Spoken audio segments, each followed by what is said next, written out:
kuidas saate kiiremaks, renderdamist. Paned video, panete siit, kui on, äkki ta on 300, muudate, panete 200 siia. See läheb kiiremaks. Alges panete siis, võtate maintain spektroidi maha. Siis saate nagu täisekraani, vaadake. Läheb nagu täisekraanile. Kõik on ühtegi musta jäänud pole. Võtate disable sample, läheb kvaliteet paremaks. Siit võite praegu panna. See on liiga halb. Anname sellise.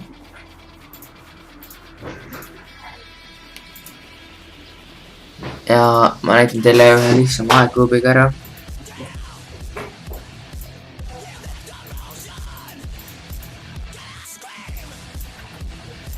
Näe, aegruup seda nii, et tõmbate, kutate kiireks, teha, võistate sissepoole. Ja kui tahate aegruup teha, võiksite väljapoole. Poolitada saate muidugi niimoodi, et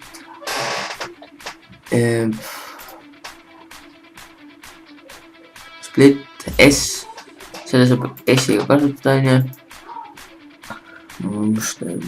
saate teha fade inni, fade out'i niimoodi.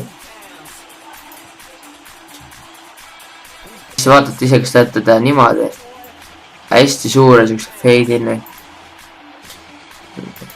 Või siis, kui te tahate mõnel klipil nagu heli maha võtta, siis ei pea tegema kogu aeg nii, et panete delay track.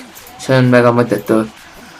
Et tehke siis nii, et võtate siin group, clear ja siis saate neid eraldi mängida. See võite liigutada kas või ükskõik kuhu ja kustutad ära.